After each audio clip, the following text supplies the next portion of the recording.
uno munsi naho turafise ikiganiro ciza kitari kure ya kiriya kiganiro twigeze gukorana kijanye n'ibijanye n'ibikorerwa mu vyumba vy'amasengesho. Uno munsi naho turaza kuganira ku kindi kiganiro citwa kwemera canke kwizera ibintazi. Kwemera abandi bakoresha ijambo kwizera ibintazi. Ico kiganiro rero tugira dusangire n'abakunzi bacu. None mu ncamake kwizera ibintazi ni iki? Bo kwizera ibintazi canke kwemera ibintazi ni ukwemera ibintu ko bifise ubushobozi bwo kuzana ikibi canke iciza ku muntu mugabo atashingiro rifadika rihari rituma wemera ivyo bintu. Kumbure nkivuga ico no kwitindangura kintu biba bitumvikana cyane mugabo reka ndabivuge nkoresheje uburo ndavyerekana nkoresheje uburorero bumwe bumwe. Hariho imvugo zimwe zimwe usanga zivuga yuko hariho umuntu hajya mu kibano atera umukoshi. Umuntu atera umukoshi. Naje ndibuka yuko iwacu hariho umuntu bavuga ati uyene naka mu gitondo shaka usubira inyuma. Wibararira kugwanye umukoshi muri rigwana ibyo ugiye kurondera nturonka. Nakayabo kaguciye imbere ngo haje ubugize ngorane. Ngo nakayabo kaguciye imbere haje ubugize ngorane. Ibyo bintu birahari. Biga abakina umupira w'amaguru nabo nyenda amaze kubibumva. Cyari akantu ugira, hari akantu mugira mugaca mutsinda. Mugabo umunsi umwe narigeze kubabaza umunsi umwe ikiganiro cyaremye nti none murakagira mwebwe iriya ekipe yanyu mufise iri ngahe Burundi izotsinde Real Madrid. Tibuge umupira hagase ubuhi. Mwavuga yuko ari tike tuntu abakorikori muvuga yuko bakoze ko ntabona yuko ikipe zacu ubukorikori tubufise buhoro ntibuteye imbere. Basi tuzotume tuja kubuteza imbere hari iwabo nimba kuko ico badusumbya ari ubukorikori atari ubuhinzi. Rero nivyo bari kwemera ibintazi kuko ico kuri coco nuko hariho ubuhinga n'ubumenyi n'ubushobozi n'uburambe bikora kugira ngo ikipe y'umupira w'amaguru ishobore gutsinda urukino.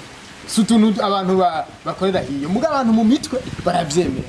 Ariko iyo dushaka kuja aho nari ko rutanga karoro mugabo dushaka kuja mu bijanye no kwemera Imana aho kugaragarira mu bijanye no kwemera ibintazi. Kuko turiko turaganira kuri kiriya kiganiro cyari kijanye n'ivyuma by'amasengesho twaravuze mu bimwe byerekana yuko hari ibintu abantu bemera yuko bizanira urukiza canke agakiza, yuko bizanira ugukira indwara n'ukundi gukira nyimba ari ibyaha nyimba ari biki. Mugo biravye neza ugasanga bashingiye ku bintu two kwita ibintazi. Abavuga igifaransa bavuga ngo superstition. Ndafashije abashora kumva igifaransa kugira bumve ivyo turiko turayaga ivyo ari vyo. Ni ibintazi rero. Ibintazi mu basenga biriyo biruzuye ko riki tubivuga. Muribuka yuko nabivuze no mu kiganiro giheze tuba turiko turabiganira jewe nk'umupsikologe umuntu yize ivy'imyifato. Burya tubivuga kubera yuko birafise ingaruka bizanira abantu. Ingaruka kandi mbi iyo umuntu yemeye ibintu bitari byo kuko biba ari ibintu bimugize mu buzima bwa misi yose bifise uko bimugenga afise uko abikoresha bifise uko bimukoresha bifise iyo bimuyobora bimujana. None rero umuntu yemeye ibintazi birafise iyo bimugarukana bimujana turaza kwashika. Ariko rero tubanze turabe bimwe bimwe. Nk'ubu wemeye uti hariho ikibanza, hariho igiti, hariho igikoresho runaka iyo je wenda gikoresheje biramfasha birankiza birantabara mu mutwe uravyemera ukumva nivyo abantu baravyemera kuko umutwe hagira urarema. Umutwe urarema ikiri mu mutwe kirahambaye. Ikiri mu mutwe kiratuma wizigira cyangwa ugacika intege. Murazi yuko mu mutwe harakomeye cyane. Rero abantu babishize mu mutwe akavuga ati Bibiliya igitabo Bibiliya kirakomeye. Jewe ndaciseguje ngwaye cyane mbe misonga itanguye kugabanuka. Amashetani aca yiruka mu byukuri. Nanje ndemera Imana. Ariko nemera yuko igitabo Bibiliya ari igitabo kigizwe n'impapuro nk'uko igitabo dictionnaire y'ikirundi n'igifaransa bimeze. Burya ubushobozi bwa Bibiliya si impapuro ahubwo ni ijambo Bibiliya ritekeye niryo rikorera mu muntu. None sigere tugenda kavuga uti muri biriya handitse ngo ntukagire ibi uragira ibi ntucubigira ivyo bice bigenga ubuzima bwawe sikijya gitabo. None impapuro ubu bisigaye zaremewe mu ubushobozi bw'Imana bukiza bwaremewe mu mpapuro ubu yabunyegeje muri zike mpapuro niyo busigaye buri kumbure gatoyi igitabo ca Bibiliya n'ibindi bitabo biraboneka ni mu matelefone kumbure tuza tuvuga tuti no ryama ku telefone rero yohava kumbura rokoka cyo gicamwe urumva yuko mu by'ukuri ntibigira ishingiro. Twako turavuga yuko turi kiganiro kivuga ngo kwemera ibintazi. Rero nukwemera ibintu ushize mwakenge ubona yuko ubwo bushobozi ico kinata ahantu cyo bukura nta buhari ntiburiho ushize mwakenge. Turaza kubigira ko twerekane abahinga ico hari umuhinga yagize ico avuga mu kwerekana abantu bemera ibintazi ingene bibagendera canke imigwi bashiramo nibiba kumbure uko baba bifashe. Niho kumbure na psychologie by'imyifato biza kugaragarira cyane. Ariko Bibiliya nayitanze ko akarorero ubushobozi burimwo ubushize muri mu nguvu z'impapuro. Ivyo bintu biba bicitse ibintazi nico kimwe n'uwemera amabuye yuko amuviremo agakiza n'uwemera igiti. Hari abantu basenga bakaja musi y'igiti ugiye muri kijya giti ukahasengera ibintu bica bigenda neza cyane urishurwa imitwaro ibyari bikuremereye indwara zirakira agashomero urakaruhuka n'ibindi byinshi abantu bagenda basaba Imana bizeye yuko izobikorerako kandi ikabatabara. Ugasanga yahise muri ku kibanza ari musi y'igiti canke ku musozi hejuru. Hari abantu bagenda mu bihoro by'imisozi nama ndabibona bakama bagiye imigwi y'abantu no byita ngo aboroshe n'abahambaye bakumva yuko muri ico kibanza muri ico gihoro aho musi y'ico giti aho kwisunzu ry'umusozi hariho ubushobozi budasanzwe iyo bahageze baca baro. Uko gusenga mu by'ukuri ni kuba gutandukanye no gusenga kwa kera aho bagenda ku musozi bakumva yuko bakoreye imigigwa itandukanye kuri uwo musozi gica. Abantu rero bizera ibintazi barafise ukuntu babangamirwa n'ivyo bintazi kuko bwa mbere ho biremerera ubusa ubwenge bwabo.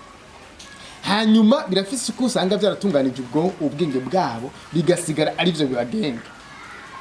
Nakaka yabo ugasanga asigaye agatinyira ubusa yumva umengo mu kayabo hari ubushobozi budasanzwe. Yambere mwari muzi ko ari abantu imbe birenganye ari toka shetani akumva yuko shetani yinyegeje he mu mbeba. None shetani yaje mu mbeba kuwa kangahe gari yabigenjeje gute igambwe iri kwirarengana nyimba itahaheruka ngahi wanyu ku rupangu yaronse ubushobozi bwo kugira nabi ibukuye kwanda. Igambwa nimbwa ntizindi ariko yambitse ubushobozi irabubwira kuko bice biba mu mutwe wawe yuko ifise ubwo bushobozi ucu utangura kujugumizwa nuko ihaciye yambeba yanyabu kandi kumbure mu by'ukuri atakiriyo ari yambwa nyene. Ushima utavyemera ivyo wewe ubona n'ivyo witeze ntavyo azobona. Hano uwandi mwanditsi yigeze kwandika igitabo acita no ministère de la guérison. Hariho igice kivuga ngo guérison mentale ugukira mu bwenge gukira mu byiyumviro. Yarerekanye yuko hariho abantu bagwara n'ingwara bagasinzikara mbere n'urupfu rukaza atahandi bikomotse uretse mu byiyumviro gusa. Umuntu ari muri ivyo kugira ngo abivemo nukuba nashira ubwenge kugiye kukubera urya muntu kumukurayo ntimubaze ngo biroroshe kuko n'abantu bemera ibintu byoroshe kandi bagaca babimbatira bakabigumya cyane kukubera yuko muri we abafise n'akarere gasa n'akagaragara cyane akarondera kukuzuza cyane. Iyo afashe ibintu rero aragumbira cyane. Nimwamubona nabajye bagende barigisha ubutumwa ngaha mu gisagara cya Bujumbura ndakunda kubabona bajye bari mu mugwi wamwe nabo bantu kuko ngo bafise n'akantu hari ikintu mwambajije ikibazo ntaravuga kimwe mu bibaranga nuko kenshi usanga mu mutwe basa n'abafise imizi yuko hagize ibigorana yo hava no mu mutwe akazogwara n'ahatabagwaye mu buryo bugaragara mugabo afise ukuntu adatomowe. Nimwamubona yuko nyene usanga yakaze bitoroshe bijya umubwiye ati wowe ibyo kuragira n'ibiki nakumva nagutahura nta n'umwanya guha kuko iryo tuze ryo kubanza kukumviriza no kumva ibyo uvuga nta risanzwe riri muri we muzoze murabaraba mubumvirize n'ibyo bavuga uwo muntu rero kugira kire no kubanza gushira ubwenge kugiye ati ibi bintu ndiko ndemera mu by'ukuri birumvikana kuko benshi nta nguvu zo kurondera kumenya ibyumvikana n'ibitumvikana canke umwanya bo bishira ko birigo barajama zo nguvu ntazihari no umwanya ntibirgo barawuta ariko uwo byakundiye muri bo ni ngombwa ibi bintu ndiko ndajama ubu mwanya ndiko ndafata nza kuronderera Imana ku musozi musi y'igiti mu kibanza runaka kimwe mvuga yuko kidahinduka none Imana ni hagiba koko ibi ndiko ndakoresha iki giti uru rupapuro iri babi iyi mpuzu nashimye kubera ibari fise mbega ubwo bushobozi birabufise koko hanyuma aca bishira no kumunzani ego urashobora no kubipima nk'ubu kaka yawo ugatimba umunsi umwe kakandi wibaza yuko karimo amashetani ukagakubita inkoni cyangwa gatera umugeni ugacora ngene amashetani avyifatamo ubonye atacakoze ucumwe ati hahandi amashetani ntiyararimwo ahubwo n'ibintu nibwiye mu mutima nararemye mu mutima wanje umutekano muke hanyuma ndaheza ndabangamirwa mbaho ubuzima butagira umutekano kandi mu by'ukuri atawumbujije n'ivyo nikeka bitambugije umutekano usanzwe uhari abo bantu rero ikintu cyo bafasha cyane no kugereranya ibyo no kugereranya ibyo no gushira ubwenge kubwi bakagereranya ibintu n'ibindi kandi bagasuzuma ubwo bushobozi baha ivyo bintu ko mu by'ukuri buhari. Ndabashimira ndabifurize n'umunsi mwiza. Nanje ndabashimiye cyane. Murakoze namwe.